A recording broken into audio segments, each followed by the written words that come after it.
अस्सलाम वालेकुम dear students, I hope you all are fine. Chemistry grade 11 unit number 8 हमने start किया हुआ है और आप सब जानते हैं कि आज हमने एक नया नॉलेज डिस्कस करना है। Knowledge 8.3 named as Le Chatelier principle and industrial applications. मतलब जो हमने पहले दो नॉलेज में सीखा है, अब उसको अप्लाई करने की बारी आ गई है। ठीक है, इसमें टोटल 4 एसएलओज हैं। स्टेट ली शेटलर प्रिंसिपल, ये क्या होता है Le Chatelier principle? And be able to apply it to system in equilibrium, और फिर आपने ली शेटलर प्रिंसिपल को अप्लाई भी करना है इक्विलिब्रियम सिस्टम के ऊपर with change in concentration, pressure, temperature और द एडिशन ऑफ कैटलिस्ट। ठीक है, कैटलिस्ट डालना है, टेम्परेचर चेंज करना है, प्रेशर चेंज करना है, कंसंट्रेशन चेंज करनी है और देखना इक्विलिब्रियम पे क्या फर्क पड़ता है। एक सिमुलेशन है बड़ी जबरदस्त, वो भी आपको दिखाता हूं। नेक्स्ट एक्सप्लेन करना है फिर आपने industrial application of Le Chatelier principle using hybrid process. Hybrid process क्या है? एक प्रोसेस का नाम है जिसमें हम अमोनिया बनाते हैं और उसमें फिर ली शेटलर को अप्लाई करना है। फिर एक कॉन्टैक्ट प्रोसेस है जिसमें आप सल्फ्यूरिक एसिड बनाते हैं, उसको अप्लाई करना है। यानी पहले एसएलओ में जो सीखना है, दूसरे एसएलओ में दो इंडस्ट्रियल प्रोसेस हैं, hybrid process and contact process, उसमें अप्लाई करना है। ये हम कल पढ़ेंगे।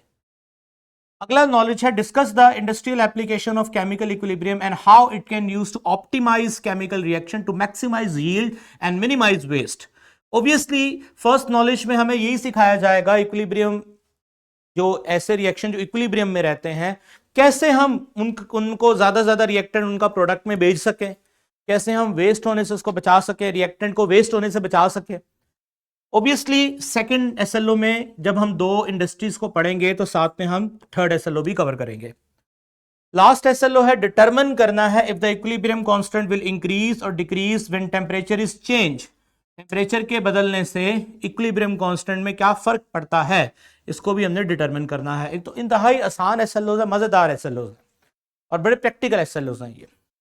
तो मैं इन सबको पढ़ाने से पहले आपको एक छोटी सी ली शेटलर प्रिंसिपल की डेफिनेशन पहले बताऊंगा, फिर एक सिमुलेशन पे ले जाऊंगा। ली शेटलर प्रिंसिपल ने क्या कहा है, क्या ये? मैं डायरेक्ट प्रिंसिपल पे आ रहा हूं। When a stress is applied, when a stress is applied to a system, जब भी आप किसी सिस्टम पर क्या अप्लाई करोगे? स्ट्रेस अप्लाई करोगे। भाई कौन सा सिस्टम? ऐसा सिस्टम जो क्या अचीव कर चुका है? इक्विलिब्रियम अचीव कर चुका है। इक्विलिब्रियम अचीव करने वाला रिएक्शन सिस्टम जिसमें रेट ऑफ फॉरवर्ड रिएक्शन बराबर होता है रेट ऑफ रिवर्स रिएक्शन। अगर आप उसको डिस्टर्ब करते हैं, अगर आप उसको स्ट्रेस पहुंचाते हैं, तो सिस्टम क्या करेगा? टेंड टू एडजस्ट, उस स्ट्रेस को एडजस्ट करेगा। इट्स सेल्फ इन ऑर्डर, खुद करेगा। ये सिस्टम खुद अपने आप को इस तरह से एडजस्ट करेगा टू रिड्यूस द स्ट्रेस, ताकि वो जो आपने स्ट्रेस अप्लाई की है वो उसको रिड्यूस कर सके। इसको देखते हैं आगे फर्दर। स्ट्रेस 3 तरीकों से अप्लाई की जा सकती है। स्ट्रेस को अप्लाई करने के 3 तरीके। पहला तरीका, changing the concentration of reactant and product.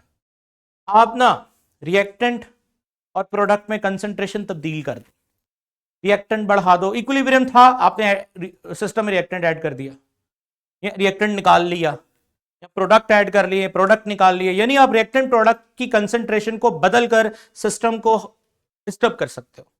तो स्ट्रेस अप्लाई करने का पहला तरीका। दूसरा तरीका, changing the pressure. Pressure change कर दो, मतलब कि उसका वॉल्यूम सिस्टम का। ऑब्वियसली जब आप एक सिस्टम पे दबाव डालते हो, प्रेशर एक्सर्ट करते हो, तो उसकी बेस पे उसके वॉल्यूम में चेंज आता है। उस वॉल्यूम के चेंज की बेस पे ये भी एक स्ट्रेस है। यहां वो सिस्टम फॉरवर्ड जाएगा या रिवर्स जाएगा आपके इस स्ट्रेस को खत्म करने के लिए। तीसरा तरीका है चेंजिंग इन टेम्परेचर। टेम्परेचर बदल के देखो। एक काम करते हैं, तीनों स्ट्रेस को अप्लाई करते हैं, फिर डिटेल से देखेंगे।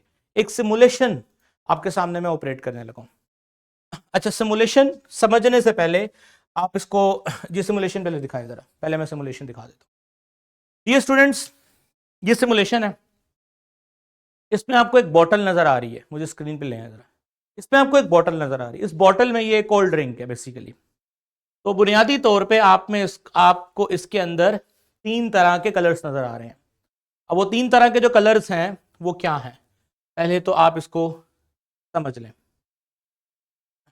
स्टूडेंट्स। इसमें जो ग्रीन कलर है वो कार्बन डाइऑक्साइड को रिप्रेजेंट करता है, ग्रीन कलर कार्बन डाइऑक्साइड को रिप्रेजेंट करता है।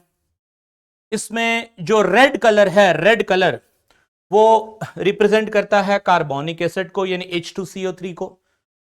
और साथ ही साथ इसमें जो ब्लू कलर है वो वाटर मॉलिक्यूल्स को रिप्रेजेंट करता है। हो क्या रहा है दरअसल, इसमें हो क्या रहा है, तो बेसिकली इसके अंदर मैं कलर भी वही यूज करूंगा जो किताब में यूज किए गए हैं। Carbon dioxide, just a minute, हमारे पास बेसिकली, तो मैं कलर जरा सेलेक्ट कर लूं, ये है जी H2CO3 कार्बोनिक एसिड, जो कि लिक्विड की शक्ल में है, बोतल जिसे हम कार्बोनेटेड ड्रिंक कहते हैं। ये ब्रेक होगा और ब्रेक होने के बाद स्टूडेंट बनाएगा वाटर और प्लस बनाएगा कार्बन डाइऑक्साइड। ठीक है स्टूडेंट्स, अब जरा गौर कीजिएगा। अब जब बेसिकली ये रिएक्टेंट हैं, इसको रिएक्टेंट समझ लो, इसको प्रोडक्ट समझ लो। अच्छा स्टूडेंट्स, जरा मुझे एक सवाल का जवाब दें, अगर आप बोतल खोल देते हैं, मतलब बोतल खोल दी आपने, तो क्या होता है? बोतल खुलने से क्या होता है, दोबारा सिमुलेशन पे जाएं। बोतल खुलने से क्या होता है, जैसे आप इसका ढक्कन खोल देंगे तो ढक्कन खोलने पे क्या होगा, ये कार्बन डाइऑक्साइड गैस बाहर निकलना शुरू हो जाएगी, सिस्टम ओपन हो जाएगा ना। अब जब सिस्टम ओपन होगा, कार्बन डाइऑक्साइड गैस बाहर निकलना शुरू हो जाएगी, एग्जिट करना शुरू हो जाएगी, तो फिर कार्बन डाइऑक्साइड गैस निकलती ही जाएगी, निकलती ही जाएगी, रिएक्शन रिवर्स नहीं आएगा। और जब रिएक्शन कार्बन डाइऑक्साइड निकलती ही जाएगी, रिएक्शन आगे ही बढ़ता जाएगा, आगे ही बढ़ता जाएगा, तो ये इरिवर्सिबल हो गया। और इरिवर्सिबल रिएक्शन क्यों हुआ? क्योंकि सिस्टम आपने खोल दिया। अब जब तक सिस्टम बंद है, ढक्कन बंद है, तब तक क्या होगा? सिमुलेशन देखें जरा, ये सिमुलेशन देखो जरा, ये गौर करना है आपने, ये कार्बन डाइऑक्साइड को गौर करो, ये समहाउ पानी के मॉलिक्यूल और कार्बन डाइऑक्साइड का कहीं ना कहीं टाकरा होगा नीचे, ये नीचे वाले हिस्से में देखो, तो ये आपको रेड रेड मॉलिक्यूल बनते हुए नजर आएंगे। नजर आ रहा है आपको? नोट कर रहे हैं आप? ये देखिए, ठीक है, ये रेड मॉलिक्यूल क्या है? Carbonic acid. कार्बन डाइऑक्साइड और वाटर के मिलने का मतलब है प्रोडक्ट का वापस रिएक्टेंट में आना। लाल मॉलिक्यूल का टूट के वापस कार्बन डाइऑक्साइड वाटर में जाने का मतलब फॉरवर्ड जाना। अब जितना फॉरवर्ड जा रहा है उतना ही रिवर्स आ रहा है, इक्विलिब्रियम आ चुका है। इसकी निशानी क्या है? ये देखो, ये ग्राफ ऊपर नजर आ रहा है, ना तो कार्बन डाइऑक्साइड की मिकदार बढ़ रही है और ना ही कार्बोनिक एसिड की मिकदार बढ़ रही है, ना यानी ना तो इस टाइम पे रिएक्टेंट की मिकदार बढ़ रही है और ना इस टाइम प्रोडक्ट की मिकदार बढ़ रही है। और कार्बन डाइऑक्साइड और रिएक्टेंट की मिकदार को जब डिवाइड करेंगे, प्रोडक्ट ओवर रिएक्टेंट करेंगे, शाबाश, प्रोडक्ट ओवर रिएक्टेंट करेंगे, तो हमारे पास जो रेशियो आती है उसका नाम होता है इक्विलिब्रियम। इक्विलिब्रियम, समझ रहे हैं मेरी बात को? ये देखिए, मैंने कार्बन डाइऑक्साइड और कार्बोनिक एसिड को डिवाइड किया, आंसर आया 30। आंसर क्या है स्टूडेंट्स? 30। फॉलो कर रहे हैं मेरी बात को? वापस चलिए स्लाइड पे। तो अब मैं क्या करने वाला हूं, मैं ये फॉरवर्ड और रिवर्स जाने वाला जो रिएक्शन है इसके अंदर चेंजेस करने लगा हूं। कंसंट्रेशन चेंज करने लगा हूं, प्रेशर चेंज करने लगा हूं, टेम्परेचर चेंज करने लगा हूं, नोट करने लगा हूं कि इनके चेंजेस की वजह से होता क्या है। देखिए तो सही होता क्या है। तो दोबारा सिमुलेशन में चलते हैं जी स्टूडेंट्स। अभी आप देखो, कंसंट्रेशन, मुझे स्क्रीन में लेके आए, concentration of carbon dioxide, concentration of carbonic acid, reactant over product, sorry, product over reactant, Kc, the answer of Kc is 30 and it will remain same until इसका टेम्परेचर ना change कर दे। Temperature तो मैंने change नहीं करना। चलो ये काम करते हैं, कार्बन डाइऑक्साइड को बढ़ाते हैं। ये मैंने बोतल पकड़ी, कार्बन डाइऑक्साइड को मैंने बढ़ाना है। ये देखो,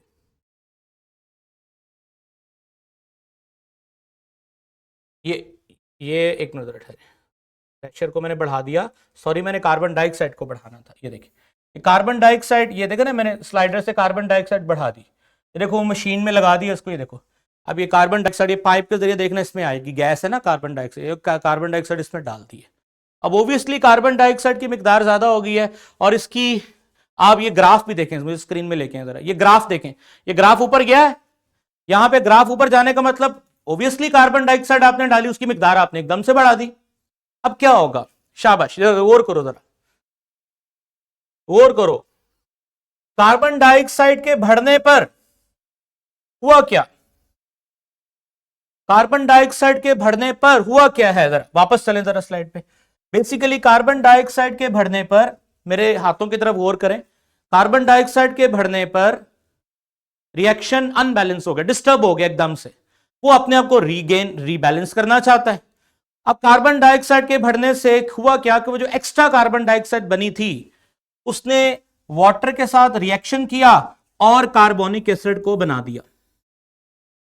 आपने गौर करना सिमुलेशन के अंदर, मैं दोबारा प्ले कर रहा हूं, ये देखिए, ये गैस आई, कार्बन डाइऑक्साइड देखो ऊपर चले गई, अब वो कार्बन डाइऑक्साइड जो एक्स्ट्रा ऐड हुई है वो वापस रिएक्ट करेगी वाटर के साथ और कार्बोनिक एसिड को बढ़ा देगी।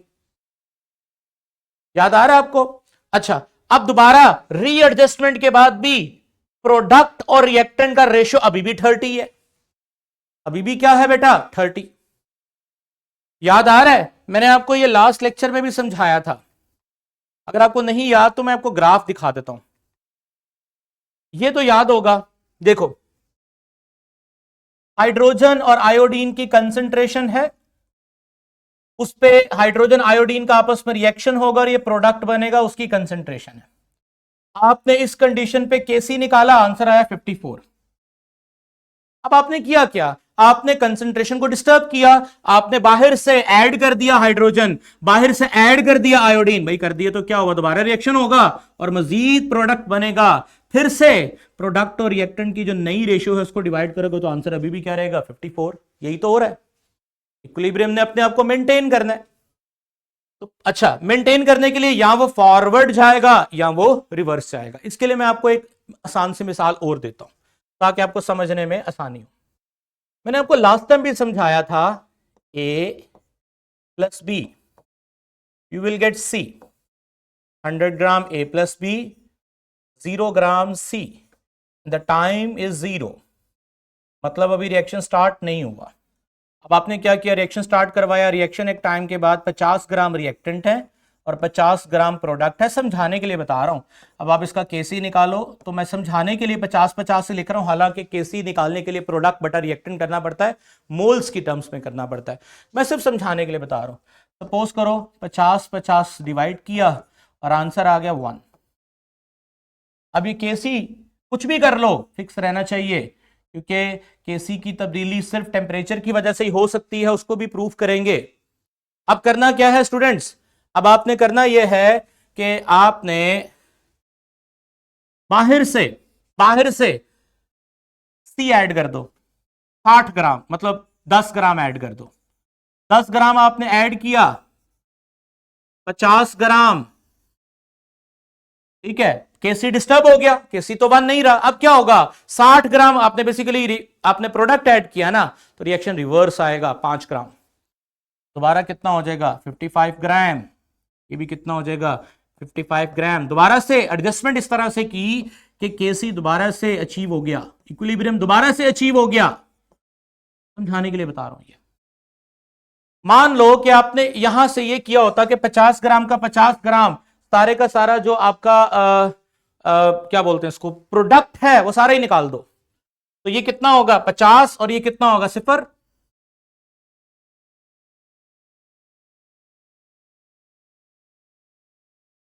जी, ये कितना होगा 50, इसको लिख लेते हैं दोबारा, ये होगा 50 और ये होगा 0, क्योंकि आपने सारा ही प्रोडक्ट निकाल दिया। बताओ क्या होगा, रिएक्शन कहां जाएगा, फॉरवर्ड। कितना 25 ग्राम, 25 ग्राम, 25 ग्राम, दोबारा आंसर क्या रहेगा केसी का 1। समझाने के लिए बता रहा हूं ये सारा। यानी रिएक्शन को तुम आगे पीछे कर सकते हो कंसंट्रेशन को चेंज करके।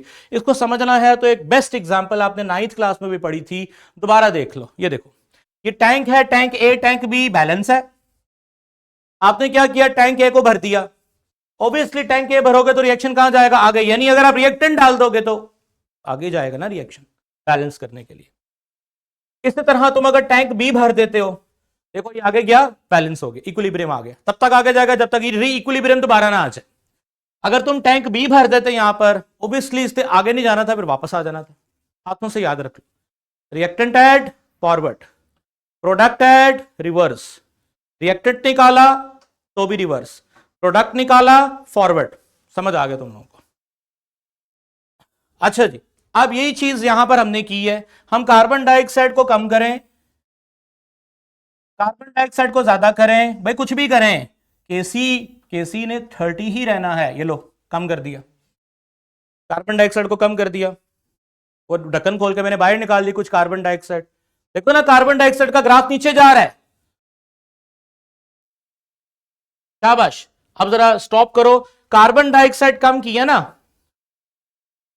अब इस रिएक्शन पे गौर करो, मैंने कार्बन डाइऑक्साइड कम की है, इधर मुझे स्क्रीन में लेके कार्बन डाइऑक्साइड कम की है। कार्बन डाइऑक्साइड कम की है तो रिएक्शन कहां जाएगा, फॉरवर्ड। मतलब फॉरवर्ड जाएगा तो कार्बोनिक एसिड फॉरवर्ड जाएगा ना, तो ये कम हो जाएगा। गौर करना आपने, कार्बन डाइऑक्साइड जब मैंने कम की है तो कार्बोनिक एसिड की मिकदार कम हो जाएगी, क्योंकि रिएक्शन कार्बन डाइऑक्साइड के निकलने से कहां जाएगा, फॉरवर्ड।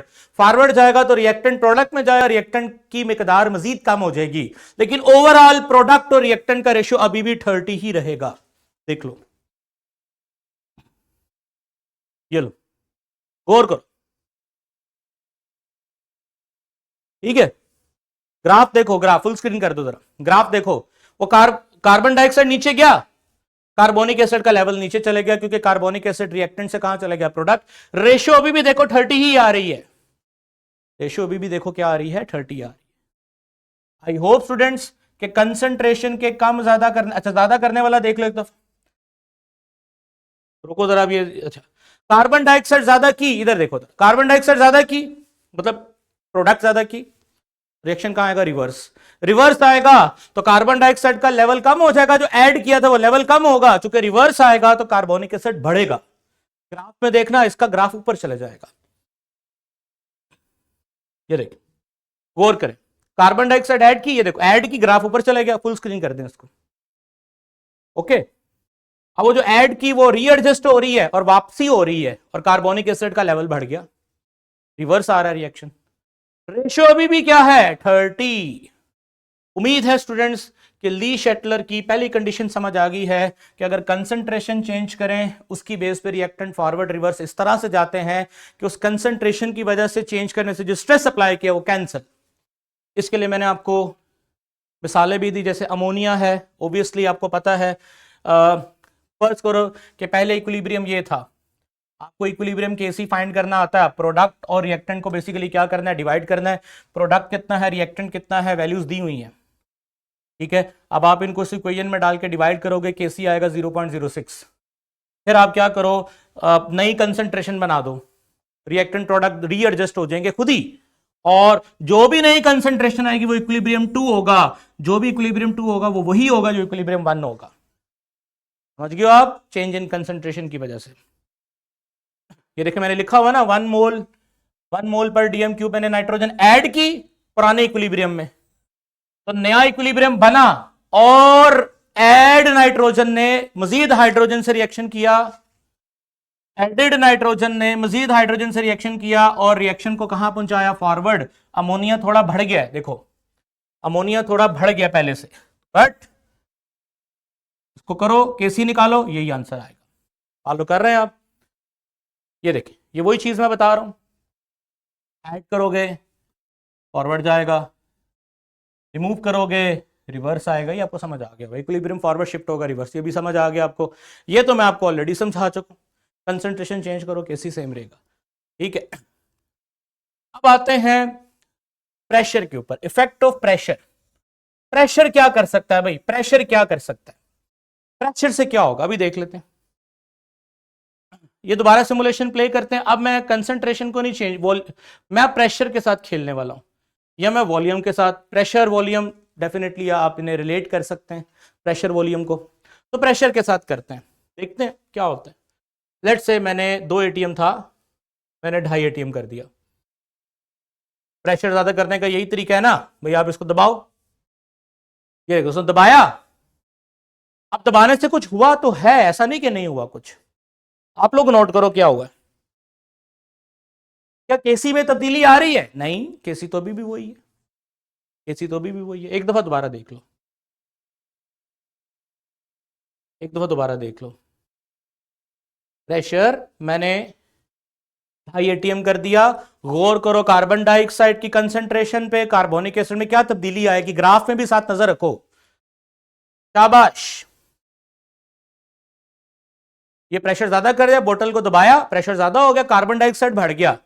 लेकिन जैसे ही वो बढ़ा तो उसने रीएडजस्ट अपने आप को किया है, और इस तरह से रीएडजस्ट किया है, इस तरह से रीएडजस्ट किया है कि दोबारा अभी भी केसी की वैल्यू अभी भी कितनी है बेटा, 30 है। इसका मतलब प्रेशर को भी ज्यादा करने से कम करने से केसी नहीं बदलता। हाँ, रिएक्शन हिल जाता है। क्या नोट किया आपने? आपने तो प्रेशर बढ़ाया, प्रेशर बढ़ने से बेसिकली हुआ क्या है, थोड़ा सा कार्बोनिक एसिड पहले से ज्यादा हो गया, थोड़ा सा कार्बोनिक एसिड पहले से क्या हो गया, ज्यादा हो गया। क्यों? उसकी वजह क्या? ये एक आखिरी दफा ग्राफ देख लो। कार्बोनिक एसिड था, सीधा जा रहा है, प्रेशर बढ़ाया, प्रेशर बढ़ने से ये देखो थोड़ा कार्बोनिक एसिड ज्यादा हो गया। लेकिन वो दोबारा से इस तरह से उसने रीमैनेज किया अपने आप को, अपनी रेशियो को, कि आंसर अभी भी क्या है, 30। ठीक है, अब जरा देखें, जरा जी जरा उधर लेके जाएं। होता क्या है बेसिकली, ये देखें फ्रेंड्स, इंतहाई आसान तरीका बताऊंगा ये समझने के लिए। हुआ क्या है कि 1 मोल, इधर देखें, रिएक्टेंट वाली साइड पे 1 मोल है, प्रोडक्ट वाली साइड पे 1 और 1 2 मोल है। ठीक है, तो बेसिकली होता क्या है, जब आपने 1 मोल से 2 मोल में जाना होता है, या आपने 2 मोल से 1 मोल में जाना होता है, तो खुद से पूछो ना, इधर देखो, खुद से पूछो, 2 मोल बड़ा वॉल्यूम होता है, 1 मोल छोटा वॉल्यूम होता है।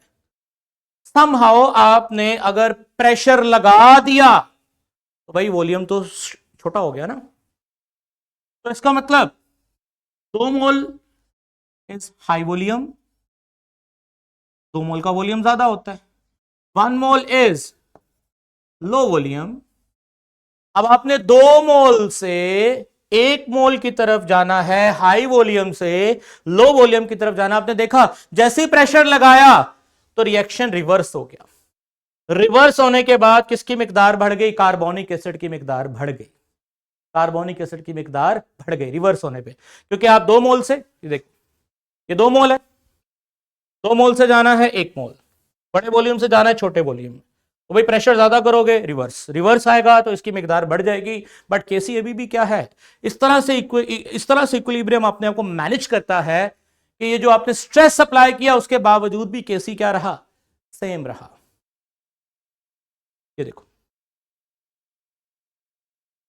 ठीक है, ये प्रेशर ज्यादा किया, देखो कार्बोनिक एसिड रिवर्स आ गया रिएक्शन। अच्छा, इस सूरत में आपने एक और चीज नोट की, कार्बन डाइऑक्साइड भी थोड़ी ज्यादा करनी है आपने। भाई कॉमन सेंस की बात है ना, कॉमन सेंस की बात है ना, कि अगर तो कुछ ऐड नहीं किया और रिएक्शन खुद ही रिवर्स आ गया तो फिर तो कंसंट्रेशन ही, फिर तो केसी ही चेंज हो जाएगा, फिर तो भाई केसी ही चेंज हो जाएगा। इसमें जरूरी क्या है कि थोड़ी कार्बन डाइऑक्साइड डालो, मुझे स्क्रीन में लेके आओ जरा। जरूरी क्या है, थोड़ी कार्बन डाइऑक्साइड डालो और आप कार्बन डाइऑक्साइड डाल के पुश करो इसको थोड़ा, फिर ये रिवर्स आएगा। अगर कुछ डाला ही नहीं है, पुश करते जा रहे हो, फिर नहीं वो रिवर्स आएगा, क्योंकि कुछ डालोगे तो वो रिवर्स आएगा और अपने आप को इस तरह से मैनेज करेगा, केसी ना चेंज हो ना, केसी भी तो फिक्स रखना है। अगर कुछ डाला ही नहीं है आपने और इसको पीछे लेके आने की कोशिश कर रहे हो, तो वो क्यों आएगा पीछे, उसकी तो केसी खराब हो जाएगी। इसमें मजीद हम कल बात करेंगे प्रेशर और टेम्परेचर पे। उम्मीद है कि आपको ये वाले 2 फैक्टर अच्छे से समझ आ गए। कोई सवाल है आपका? क्लियर है सब कुछ? ओके जी।